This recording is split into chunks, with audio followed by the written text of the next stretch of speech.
नमस्ते साधकों, आपका स्वागत है समाधि स्ट्रीम्स पर। क्या आपने कभी सोचा मृत्यु के बाद आत्मा का क्या होता है? क्या वह यमलोक जाती है या कोई रहस्यमय सफर शुरू होता है? आज हम गरुड़ पुराण के एक अनोखे रहस्य को खोलेंगे जो हरि नारायण और छोटी गुड़िया की कहानी से जुड़ा है। यह कहानी कर्म, पुनर्जन्म और आत्मा के गहरे रहस्यों को उजागर करती है।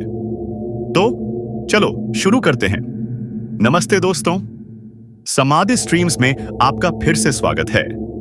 आज हम एक ऐसी कहानी सुनाने जा रहे हैं जो 1920 के एक छोटे से गांव की है। वहां रातें रहस्यमयी थीं और दिन गरुड़ पुराण की कहानियों से भरे। गांव के प्रधान हरि नारायण दावा करते थे कि वे मरकर लौटे हैं। लोगों ने उनकी बात को मजाक समझा, लेकिन उनके अनुभवों ने सबको चौंका दिया।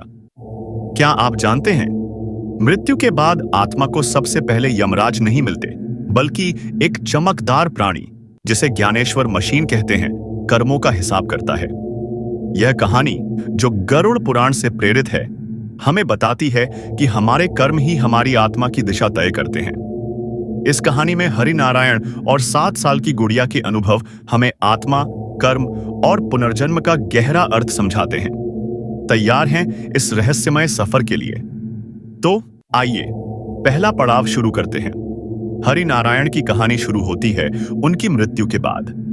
जब उनकी आत्मा शरीर से अलग हुई तो उनके सामने एक अजीब चमकदार प्राणी प्रकट हुआ। यह कोई देवता नहीं था, बल्कि ज्ञानेश्वर मशीन थी, एक रहस्यमय उपकरण जो उनके कर्मों का हिसाब किताब कर रही थी। गरुड़ पुराण में कहा गया है कि आत्मा की अदालत में यमराज का यह वैज्ञानिक रूप कर्मों का लेखा जोखा करता है। अचानक एक आवाज गूंजी, तुम्हारे पाप पुण्य का हिसाब किया जाएगा, लेकिन पहले तुम्हें अपने कर्मों को खुद देखना होगा। फिर एक बड़ा पर्दा खुला, जिसमें हरि नारायण का जीवन उनकी आंखों के सामने चलने लगा। उनके अच्छे काम, बुरे काम और हां, चोरी छिपे खाई गई जलेबियां भी।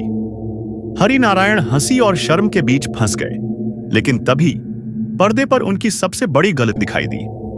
उन्होंने गांव के कुएं में चोरी से शराब छुपाई थी। यमराज ने हंसते हुए कहा, हरि नारायण, तुमने कुएं में शराब तो डाली, लेकिन अब गांव का पानी खट्टा हो गया, तुम्हारा क्या होगा? यह सुनकर हरि नारायण शर्म से पानी पानी हो गए। गरुड़ पुराण हमें सिखाता है कि हमारे कर्मों का हिसाब सिर्फ यमलोक में नहीं, बल्कि हमारे जीवन में भी होता है। हरि नारायण को बताया गया कि उनके कर्म ही उनकी आत्मा का अगला पड़ाव तय करेंगे। अच्छे कर्म प्रकाश में ले जाते हैं और बुरे कर्म अंधकार में। यह प्रकाश और अंधकार विज्ञान की भाषा में ऊर्जा के अलग अलग स्तर हैं। जब हरि नारायण चमत्कारिक रूप से जीवित लौटे तो उन्होंने गांव वालों को यमराज की इस मशीन के बारे में बताया। कुछ ने इसे बकवास कहा, लेकिन गांव के वैज्ञानिक मनोहर लाल ने कहा, यह असंभव नहीं। आत्मा की ऊर्जा और कर्मों का असर क्वांटम भौतिकी से मेल खाता है। यह कहानी हमें सिखाती है कि हमारे कर्मों का हर कदम आत्मा की यात्रा को प्रभावित करता है। क्या आपने अपने कर्मों का हिसाब किया है? कमेंट में बताइए। कहानी में ट्विस्ट तब आया जब 7 साल की गुड़िया ने हरि नारायण से कहा, मैं पिछले जन्म में तुम्हारी बहन थी काका। यह सुनकर हरि नारायण के पैरों तले जमीन खिसक गई। गुड़िया ने बताया कि उसे वह कुआं याद है जिसमें हरि नारायण ने शराब छुपाई थी। इतना ही नहीं, उसने कहा कि वह कुएं के पास गिरकर मरी थी और इसी कारण उसकी आत्मा फिर उसी गांव में लौट आई। हरि नारायण के सामने अब 2 सवाल थे। क्या गुड़िया की बातें सच हैं? और गरुड़ पुराण में पुनर्जन्म का क्या स्थान है? उन्होंने गांव के पुजारी और मनोहर लाल से पूछा। पुजारी ने कहा, गरुड़ पुराण में लिखा है कि आत्मा अपने अधूरे कार्यों को पूरा करने के लिए लौट सकती है। मनोहर लाल ने वैज्ञानिक दृष्टिकोण से कहा, यह कर्मिक ऊर्जा का खेल है। हरि नारायण ने एक और घटना का जिक्र किया। उनकी मृत्यु के समय यमराज ने उन्हें एक चिट्ठी दी थी जिसमें लिखा था, आत्मा का रास्ता समय और कर्म दोनों से बंधा है, तुम्हें इसे समझने का एक और मौका दिया गया है। हरि नारायण ने गुड़िया से पूछा, अगर तुम मेरी बहन हो तो मेरी सबसे बड़ी गलती क्या थी? गुड़िया ने तपाक से जवाब दिया, तुमने मुझे मेरा हिस्सा नहीं दिया था जब हमने दादाजी की जमीन बेची थी। यह सुनकर हरि नारायण हक्का बक्का रह गए। यह बात सिर्फ उन्हें और उनकी बहन को पता थी। गांव वाले हंसने लगे और बोले, हरि नारायण काका, लगता है इस बार यमराज खुद बुलाने आएंगे। लेकिन इस घटना ने गांव में एक नई बहस छेड़ दी। क्या पुनर्जन्म सच है? गरुड़ पुराण हमें बताता है कि आत्मा का चक्र कर्मों से बंधा है। यह कहानी हमें सिखाती है कि हमारे कर्म न केवल इस जन्म को बल्कि अगले जन्म को भी प्रभावित करते हैं। क्या आप पुनर्जन्म पर विश्वास करते हैं? नीचे कमेंट करें। कुछ महीनों बाद गांव में एक और रहस्य उजागर हुआ। खुदाई के दौरान एक तांबे का पिटारा मिला, जिस पर संस्कृत में लिखा था, पाप और पुण्य का खजाना। गांव वाले अचंभित थे। कुछ ने कहा, यह यमराज का पिटारा है, इसे खोलना मौत को बुलाना है। लेकिन हरि नारायण ने कहा, गरुड़ पुराण में लिखा है कि कोई भी रहस्य बिना सत्य के सामने नहीं आता, हमें इसे खोलना चाहिए। पुजारी ने मंत्र पढ़े और कहा, यह पिटारा तभी खुलेगा जब इसे खोलने वाला निष्पाप होगा। सभी ने पीछे हटना शुरू कर दिया। किसी ने चोरी की थी तो किसी ने झूठ बोला था। तभी गुड़िया आगे आई और बोली, मैं इसे खोलूंगी। मैं तो बच्ची हूं और मैंने अभी तक कोई पाप नहीं किया।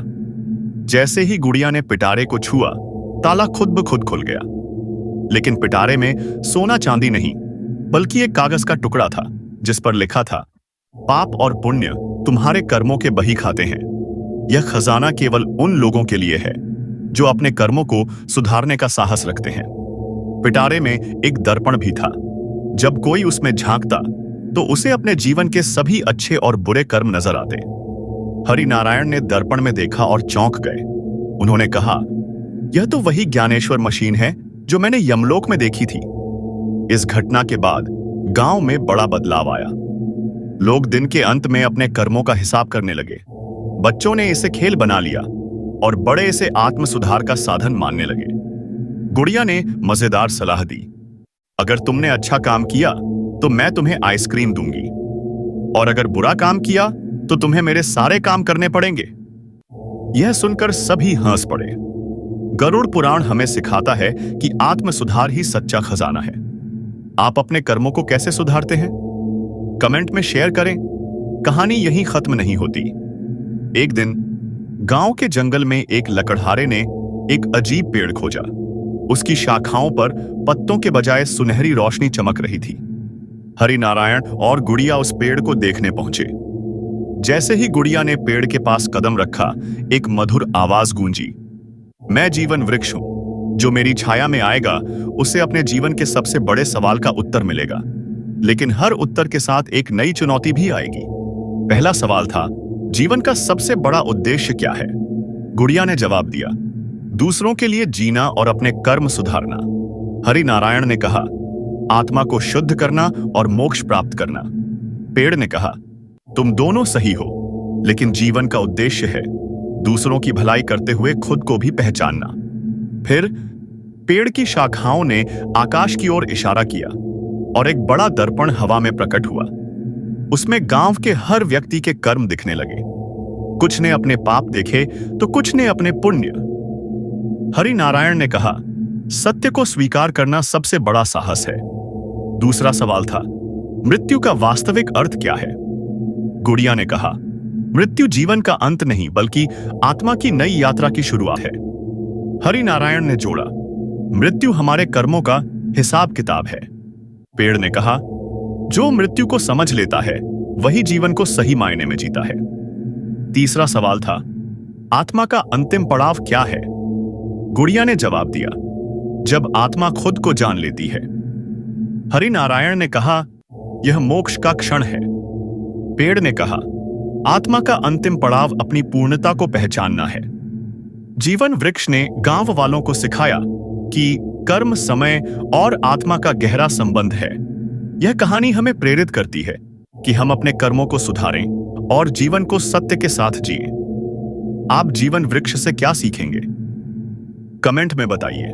दोस्तों, यह थी हरि नारायण और गुड़िया की कहानी, जो गरुड़ पुराण के गहरे रहस्यों को उजागर करती है। जीवन वृक्ष ने हमें सिखाया कि हमारे कर्म ही हमारी आत्मा की दिशा तय करते हैं। सत्य, साहस और विवेक के साथ जीने से हम मोक्ष के मार्ग पर बढ़ सकते हैं। समाधि स्ट्रीम्स का उद्देश्य है आपको ऐसे ही प्रेरणादायक और आध्यात्मिक कथाएं सुनाना जो आपके जीवन को नई दिशा दें। अगर आपको यह कहानी पसंद आई तो लाइक करें, अपने दोस्तों के साथ शेयर करें और चैनल को सब्सक्राइब करना न भूलें। कमेंट में बताइए, इस कहानी का कौन सा हिस्सा आपको सबसे ज्यादा छू गया? क्या आप अपने कर्मों का हिसाब रखते हैं? और हाँ, बेल आइकन दबाना न भूलें ताकि हमारी हर नई वीडियो आप तक सबसे पहले पहुंचे। नमस्ते और फिर मिलते हैं समाधि स्ट्रीम्स पर।